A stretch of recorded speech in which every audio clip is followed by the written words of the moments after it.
Né? Tem um irmão Edson também, que veio no que eu chamo banquinho do profeta. Né? Dobrou o último banquinho, fica lá atrás, sempre é do irmão Edson. Ele disse que gosta de lá desse banquinho e também está com a gente aqui, né? O irmão Edson, que também é o pai do pastor Davi. Mas é tudo misturado, né? O pastor Davi era de Arco Verde, que agora é de Caruaru. E é tudo assim, Deus, ele faz a sua obra. E a gente temos que apenas dizermos assim, eis-me aqui. E é justamente sobre isso que Deus quer tocar no nosso coração nessa noite. Então já convido você, eu também já fui apresentado, né? O pastor Davi já me apresentou, então não preciso me apresentar. Vamos meditar um pouco na palavra do Senhor. Eu convido você a abrir a palavra do Senhor em Romanos. Carta de Paulo aos Romanos, no primeiro capítulo.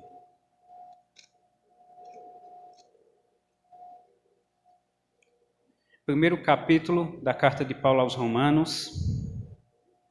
Vamos ler aqui o verso 16 e 17.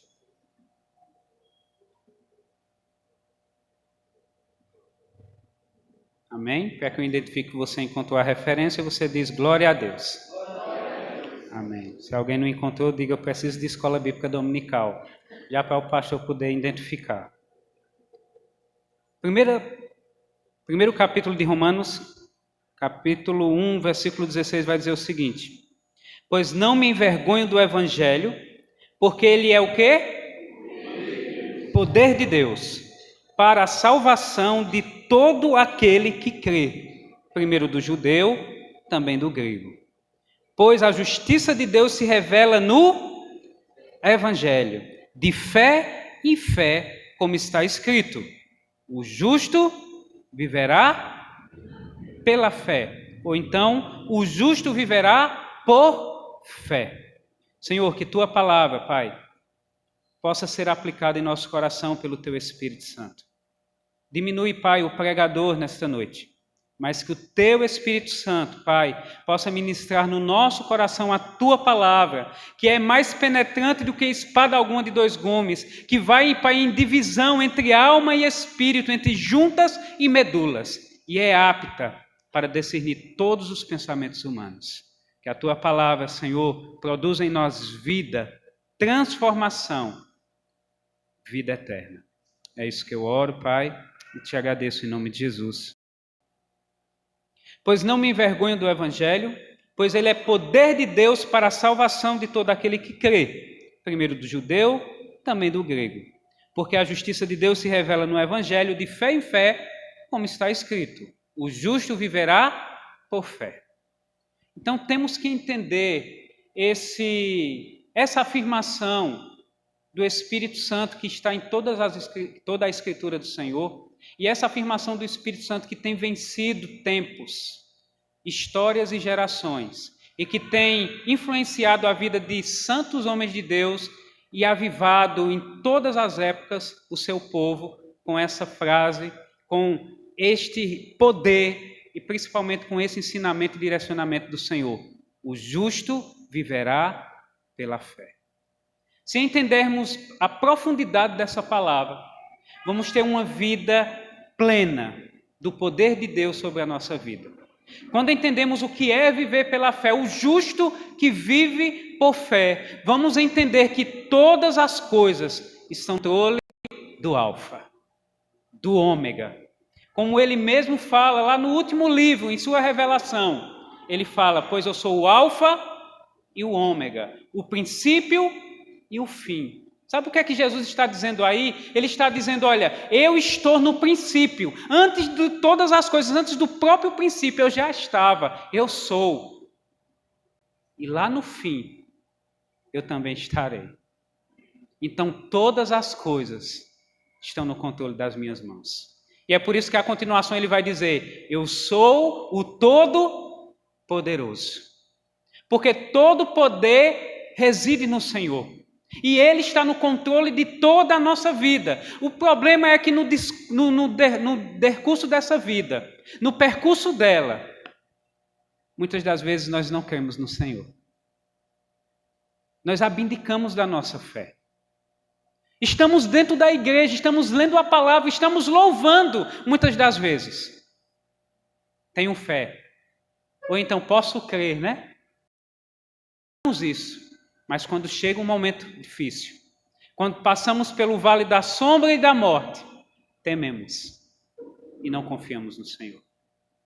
E o que Paulo está tratando no coração da igreja de Roma é justamente esse tema. Se vocês entenderem isso, não se envergonhem do Evangelho, pois ele é poder de Deus para a salvação.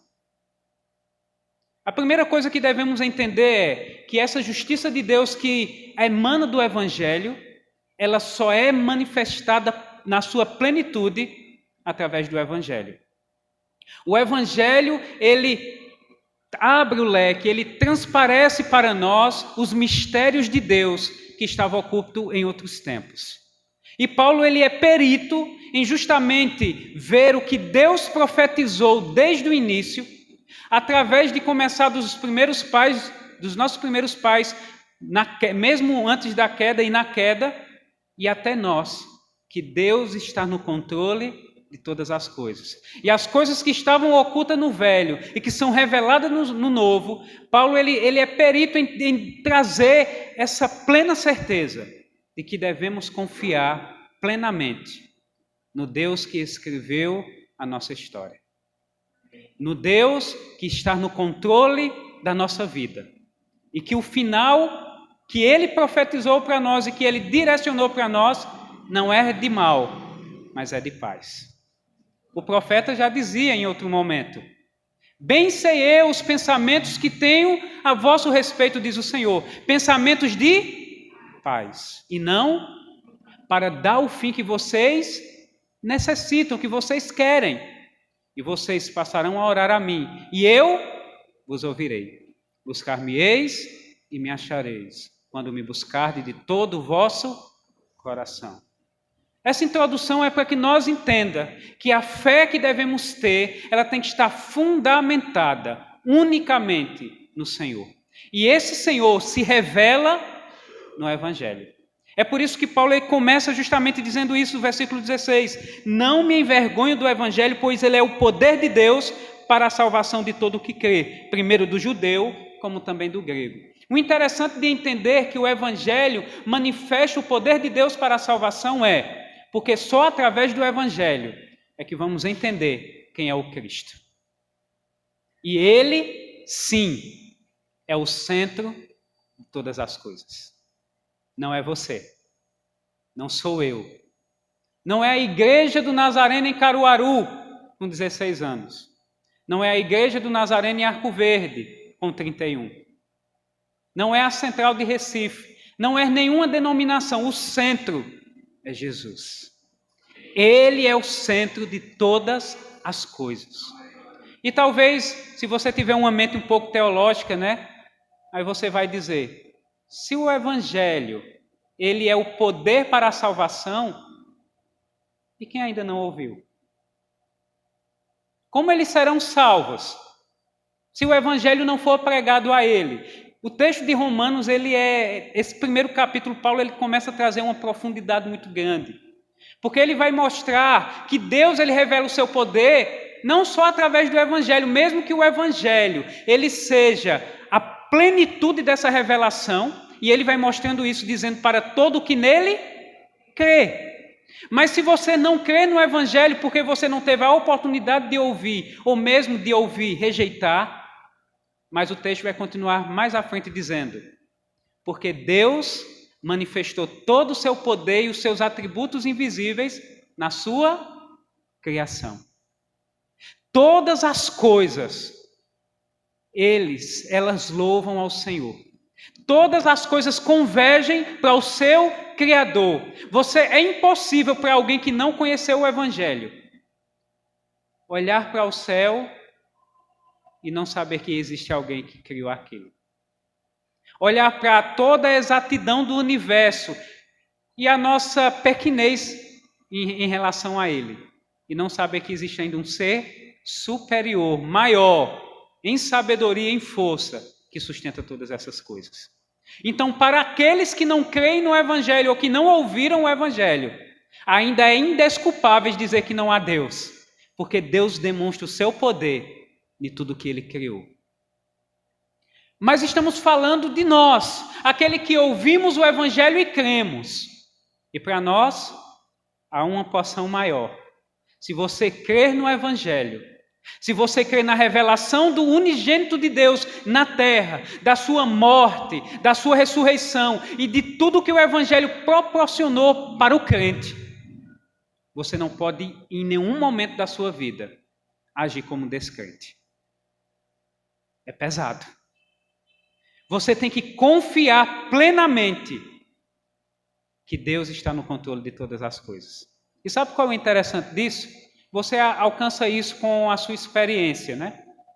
Não com o cabelo branco, eu estou falando de experiência realmente de maturidade espiritual. Eu sei que o tempo também nos dá experiência, quando queremos aprender. Eu conheço pessoas que têm cabelo brancos que não aprenderam com nenhum dos seus erros e continuam cometendo.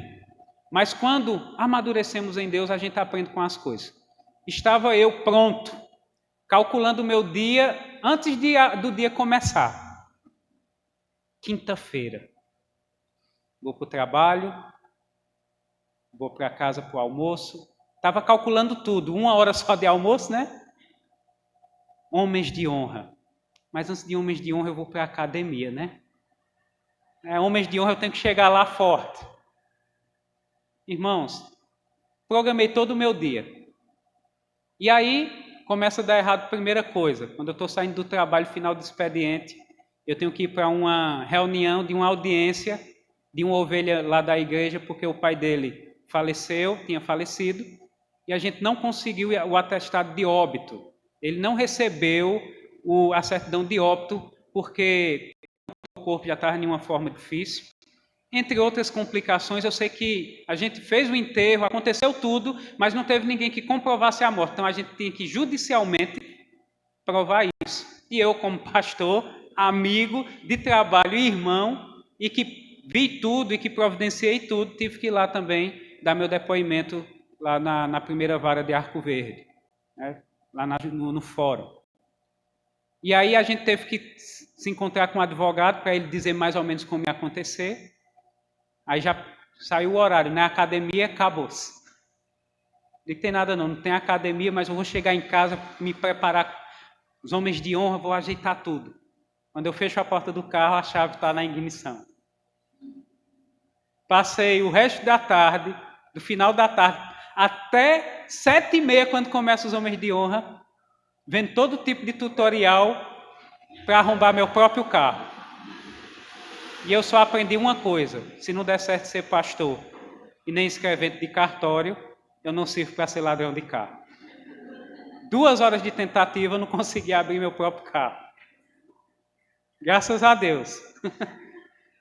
E aí fugiu do controle tudo que eu tinha planejado. Peguei minha bicicleta, e a bicicleta está toda desregulada porque um menino que foi visitar lá em casa mexeu lá em tudo. Sei que está toda, só não pode passar de marcha senão cai a corrente, tem que deixar exatamente onde está.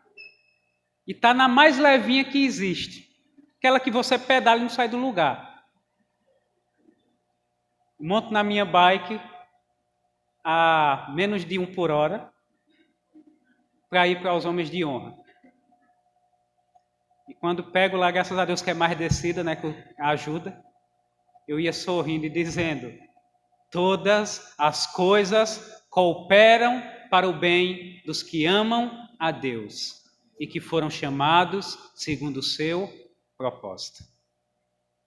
Irmãos, aprendemos com a experiência e a maturidade espiritual que quando as coisas, e principalmente quando elas fogem do nosso controle, nunca irá fugir daquele que tem todo o poder. Ele está no controle de todas as coisas. Ele me justificou pelo seu sangue. Eu sou justo por ele. E o justo viverá pela fé. É esse o ponto que devemos tratar no nosso coração nessa noite. Quando as coisas fogem do teu controle, quando você não tem um domínio delas, não é para a tua destruição, não é para a tua murmuração, não é para que você use esse momento e escarneça de Deus, mas é para que principalmente nesse momento você olhe para os céus e diga: eu confio, fugiu do meu controle, mas nada escapa dos teus. O Senhor continua no controle de todas as coisas. Paulo, ele faz o paralelo desse texto. Eu quero que a gente possa meditar muito ainda sobre o justo viverá pela fé, mas Paulo, ele faz uma transliteração desse tema, do justo viverá pela fé, principalmente de um profeta menor chamado Abacuque. Peço que você possa abrir a palavra do Senhor em Abacuque, profeta menor, provavelmente contemporâneo de Jeremias e de outros profetas, no momento do exílio.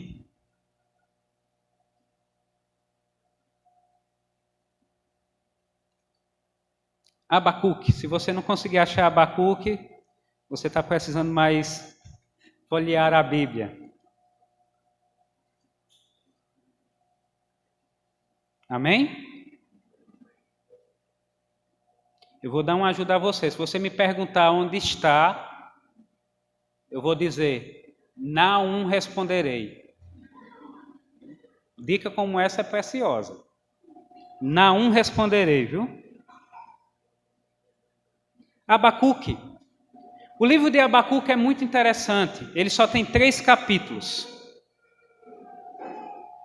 E esses 3 capítulos de Abacuque, o primeiro capítulo começa com a queixa do profeta em relação justamente ao que está acontecendo com Israel, o que está acontecendo com Judá, o que está acontecendo com o povo de Deus.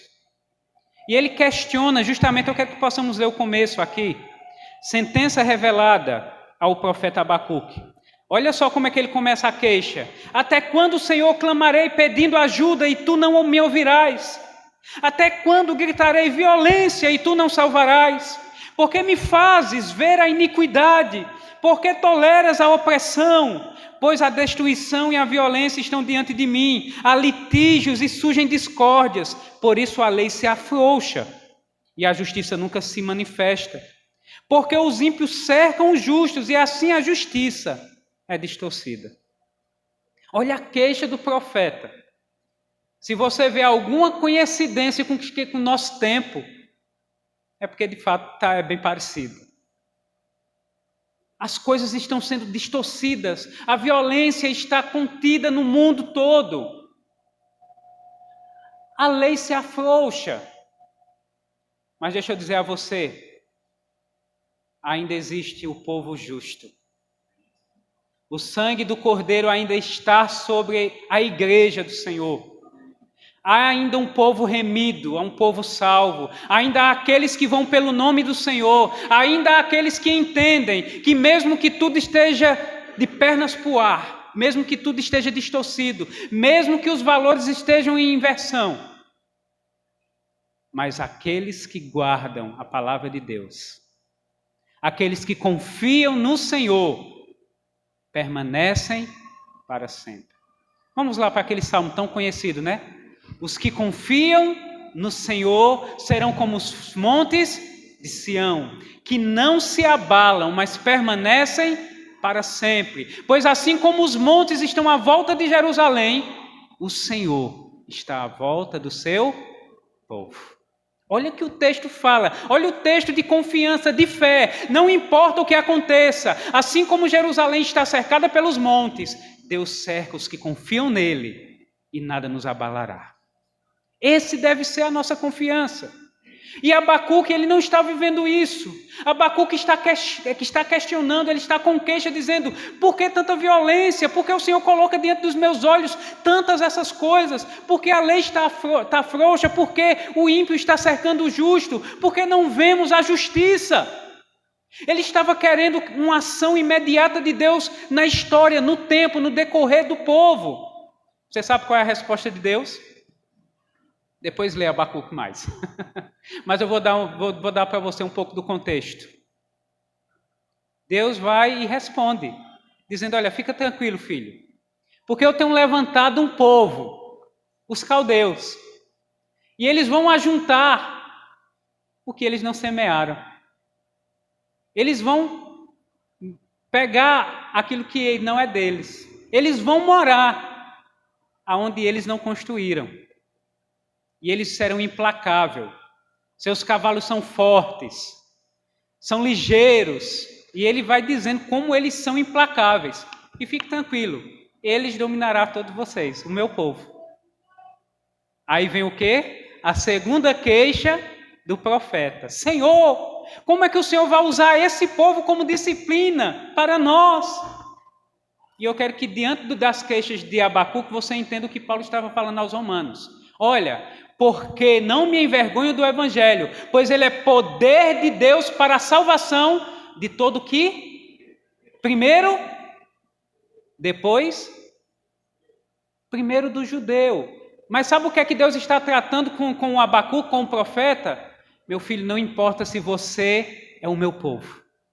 Não importa se você é o meu escolhido. Mas você também tem que crer. Sabe o que é que aconteceu com o povo quando Jesus disse aquela palavra poderosa? Conhecereis a verdade. Jesus disse isso a quem? Aos ímpios? Aos gentios? Ele disse isso ao seu povo, ao judeu. Sabe o que foi que o judeu disse de troca? Como tu diz serás livre, se eu nunca fui escravo? Como tu dirás ser livre se a gente somos filhos de Abraão desde sempre? E Jesus diz, aquele que comete pecado é escravo do... Mas se o Filho vos libertar, verdadeiramente sereis livres. Por isso que o Evangelho é poder de salvação, porque em Jesus todas as coisas são reveladas. E Cristo revela que não importa se é o judeu ou o gentio, se é o crente ou o ateu, todos são carecidos da glória de Deus. Para nós que cremos no Evangelho que é salvação, o Evangelho, eu quero dar uma parada aqui em Abacuque para explicar isso.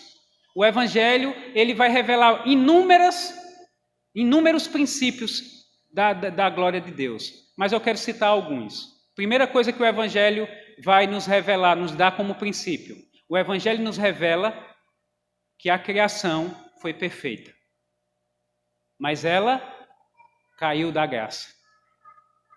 E o cair da graça trouxe uma consequência. Pecado.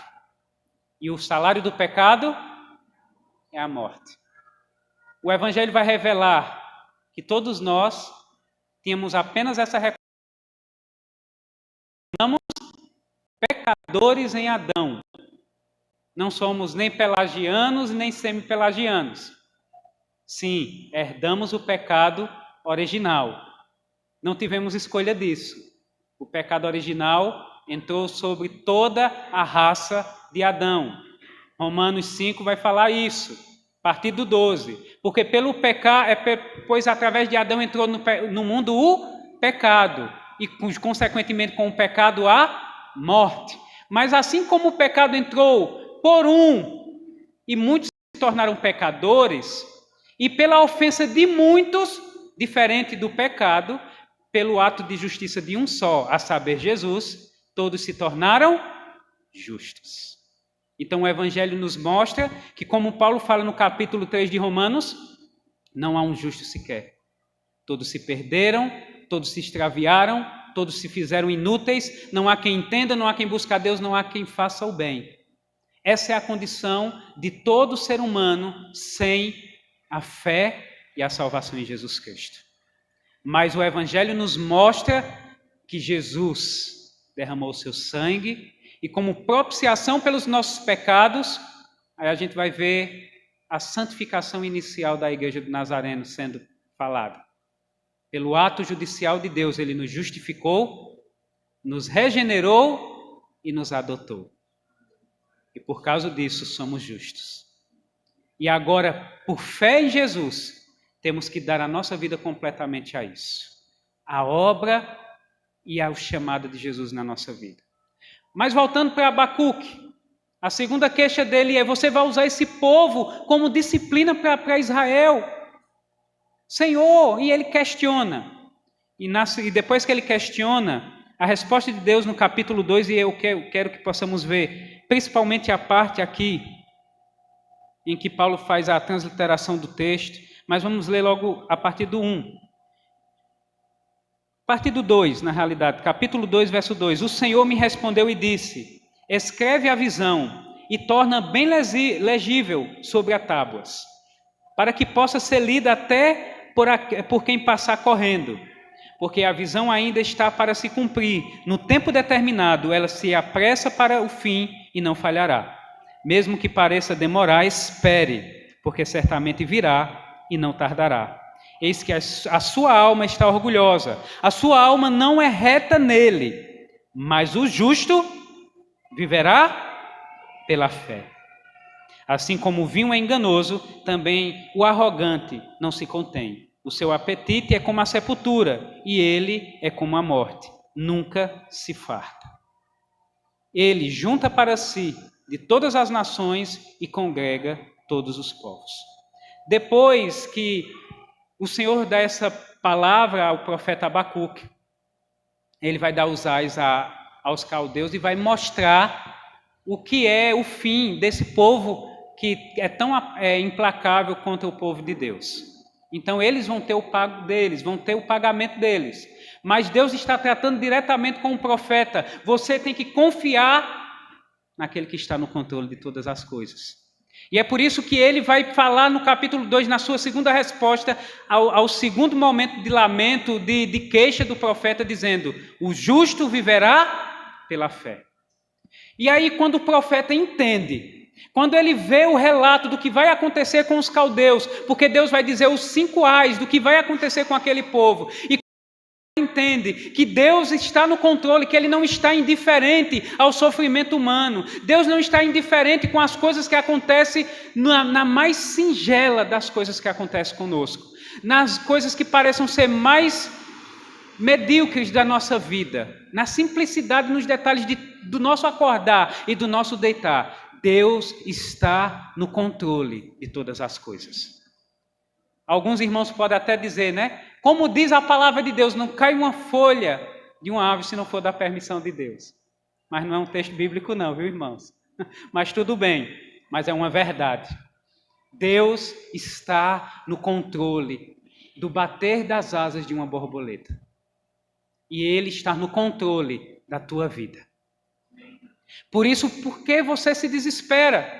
Porque muitas das vezes nos queixamos como profeta e Deus continua dos céus gritando, Ele continua falando ao nosso coração: o meu justo, o justo viverá pela fé.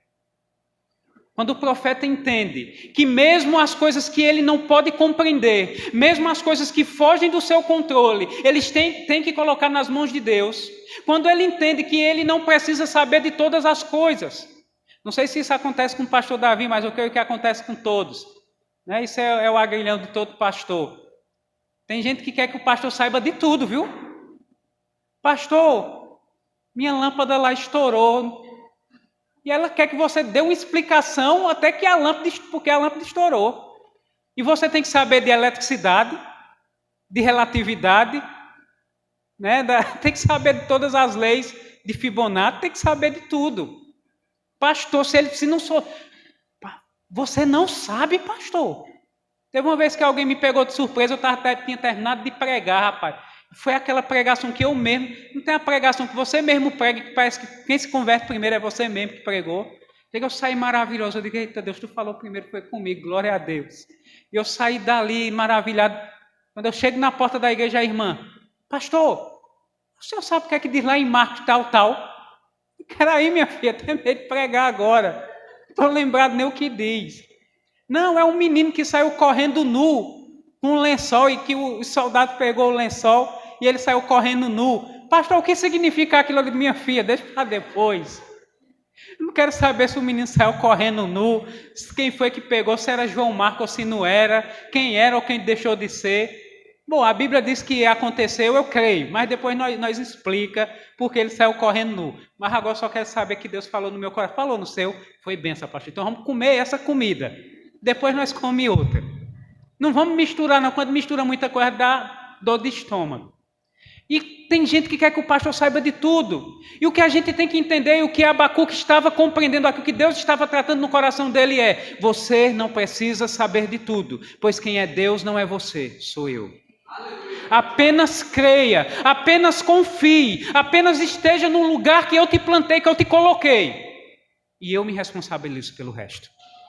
Eu estou no controle. Quando Abacuque entende isso, irmãos, ele faz a oração mais poderosa que eu já conheci da Bíblia. É o texto que eu, particularmente, é uma oração que eu gosto muito. Tem alguns que você vai se identificando em cada momento de sua vida, né? Já teve um momento que eu fui o resto do barco que sobrou, que eu fiz igual a Davi. Pequei, Senhor, contra ti. Nasci em pecado do ventre da minha mãe, me purifica como isopo. Cria em mim, ó Deus, um coração puro. Não me lance fora, né? Enquanto você está naquele momento difícil, você faz essa oração de Davi.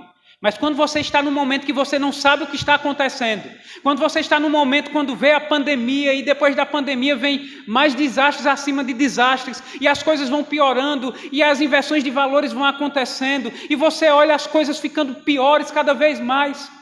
Teve uma vez que eu dei aula na escola bíblica, foi uma série sobre conspirações. E aí comecei a falar de várias conspirações, né? E a gente começa a ficar meio doido com isso. Teve um tempo que eu olhava um símbolo na camisa do irmão na igreja e já dizia, Illuminati. Illuminati. Rasga essa camisa, irmão. Então, tem momento que você fica assim, sem compreender. E tem coisa que não vamos compreender, irmãos. Que não está no nosso controle, está no de Deus. Mas aí quando Abacuque entende isso, ele faz uma oração poderosa e ele vai dizer, capítulo 3. Quando Abacuque entende o que ele deve fazer, quando ele entende o seu propósito como profeta, no meio daquela geração corrupta, quando ele entende o seu lugar como profeta no meio de uma geração que está pronto de ser levada cativa para a Babilônia, quando os caldeus já estão prontos a vencer tudo, quando Deus já está falando do escarcéu que vai acontecer. Quando você lê Jeremias, você vai entender o que Abacuque passou. Lamentações de Jeremias vai falar que a fome era tão intensa que as mulheres elas abortavam por não ter o que comer. E depois que abortavam, elas se alimentavam dos fetos para sobreviverem. A miséria era tão grande que o profeta Jeremias, ele escreve um outro livro depois das profecias que é chamado o quê? Lamentações. E ele vai começar a lamentar toda a miséria. Imagina aí, irmãos, você sabe o que significa o nome Belém? Vem a palavra hebraica dela é Betlehem, significa casa do pão. E a casa do pão, a Betlehem, agora é casa de miséria. É casa de escassez, de fome, de morte. E Jeremias vendo tudo aquilo, ele começa a lamentar, mas também em suas lamentações, não diferente de Abacuque, ele diz, mas eu ponho no meu coração, na minha mente, eu trago à memória o que me traz esperança. Porque as misericórdias do Senhor renovam-se a cada manhã. As misericórdias do Senhor são novas a cada manhã. Foi nisso que ele se apegou, a esperança de que Deus está no controle, mesmo no momento mais difícil da nossa vida, mesmo quando a escassez vem, mesmo quando a morte vem, mesmo quando a doença vem, mesmo quando tudo diz não. Deus continua sendo o Deus da nossa vida. Ele continua no controle da história. E Ele muda a história. E se não mudar a história, mesmo na nossa aflição, essa aflição é para que a gente seja abençoado e glorifique o Deus de todas as coisas. E mesmo se a gente vier a morrer, eu não sou desse lugar. Eu não sou desse mundo. Eu sou peregrino, estrangeiro. Mas eu vou para a pátria celestial. E lá serei recebido pelo aquele que é o primeiro, que é antes de todas as coisas e que está no controle delas. Mas voltando para Abacuque, capítulo 3, verso 17, ele vai fazer essa oração. Ainda que a figueira, nem que haja fruto na vide, ainda que a colheita da oliveira decepcione e que os campos não produzam mantimento.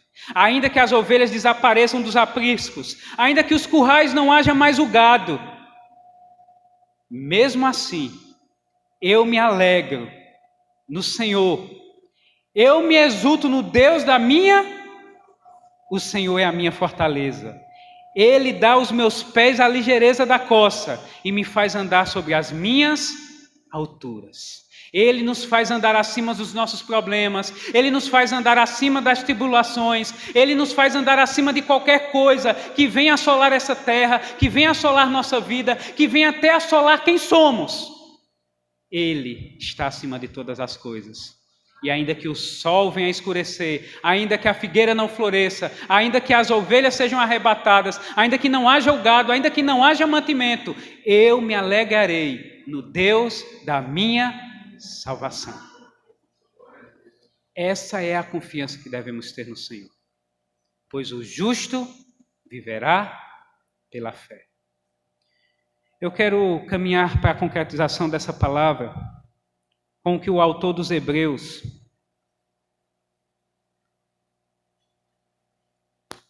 Hebreus capítulo 10.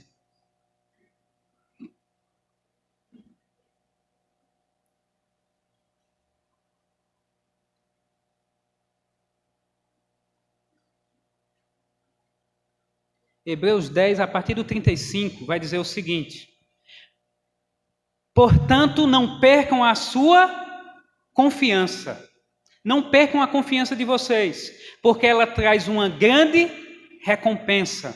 Algumas versões vai dizer um grande e avultado galardão. Vocês precisam perseverar para que, havendo feito a vontade de Deus, alcancem a promessa.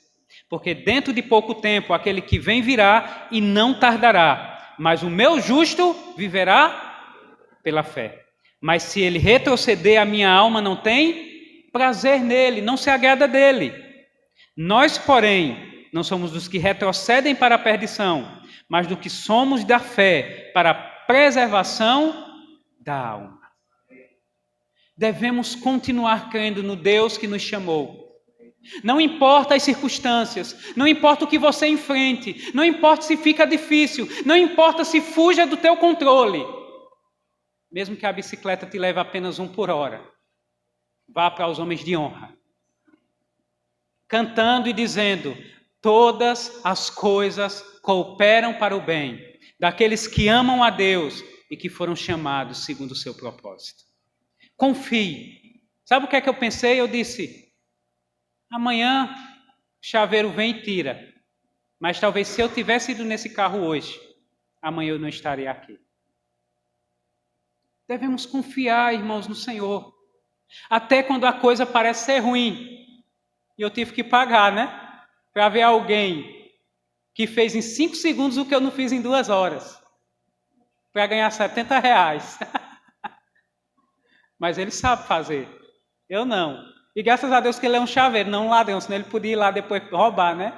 Graças a Deus. Irmãos, Deus está no controle dessa igreja. Amém. Ele está no controle dos 16 anos e dos outros 16 que vai vir. Ele está no controle da vida do pastor Davi. Ele está no controle da tua vida. Tudo o que aconteceu com esta congregação até hoje, Deus estava cuidando e continua cuidando e continuará cuidando até que Jesus venha e nos leve para a eternidade. Ele continua cuidando da tua casa, da tua família. Ele continua cuidando das tuas finanças. Ele continua cuidando das tuas emoções. Ele continua cuidando da tua vida nas coisas mais ordinárias que parecem ser ordinárias. Mas se você pesquisar como é respirar, você vai ver que respirar é um milagre. E se você for pesquisar sobre isso, você vai saber que você respira plástico. E plástico é cancerígeno. Partículas de plástico estão na água também. E entre outras coisas, mas eu não quero entrar nisso. Eu não quero tirar a tua fé, mas aumentá-la. Porque mesmo diante de todas essas coisas, Deus está no controle. E Ele continua dizendo: o meu justo viverá pela fé. Você pode ficar em pé nessa noite? Sempre que eu falo desse tema, essa canção vem para o meu coração e eu quero cantar com você. Sem violão, sem instrumento. Eu sei até tocar ela, viu? Graças a Deus. Mas eu quero capela, cantar com você. Capela. Sempre que eu falo desse tema, eu me lembro primeiro de Paulo, a ponto de ser decapitado, escrevendo à igreja de Filipe, ele fala aos filipenses o seguinte, a partir do capítulo 4, versículo 4, você vai ver Paulo dizendo, alegrem-se no Senhor. Outra vez vos digo, alegrem-se, porque o vosso comportamento, em outras traduções, a vossa equidade, tem que ser notória a todos os homens, pois perto está o Senhor. Antes que as suas petições, as suas súplicas, sejam conhecidas diante de Deus, não fiquem ansiosos por coisa alguma. Antes as suas petições sejam conhecidas diante dele, com oração, com súplica, com ação de graça. E a paz de Deus, que excede todo entendimento, guardará a tua mente e o teu coração em Cristo Jesus. Nos momentos de dificuldade, o versículo 8 vai dizer, portanto, aos amados irmãos, tudo que é puro, tudo que é honesto, tudo que é amável, tudo que é de boa fama, se há alguma virtude, se há algum louvor, nisso ocupa o teu coração. Nisso pensai. Porque se o teu coração pensar no que é bom, se você compreendeu o que Abacuque compreendeu, que as coisas estejam totalmente contrárias e fugidas do teu controle, ele continua sendo Deus. Ele continua sendo bom.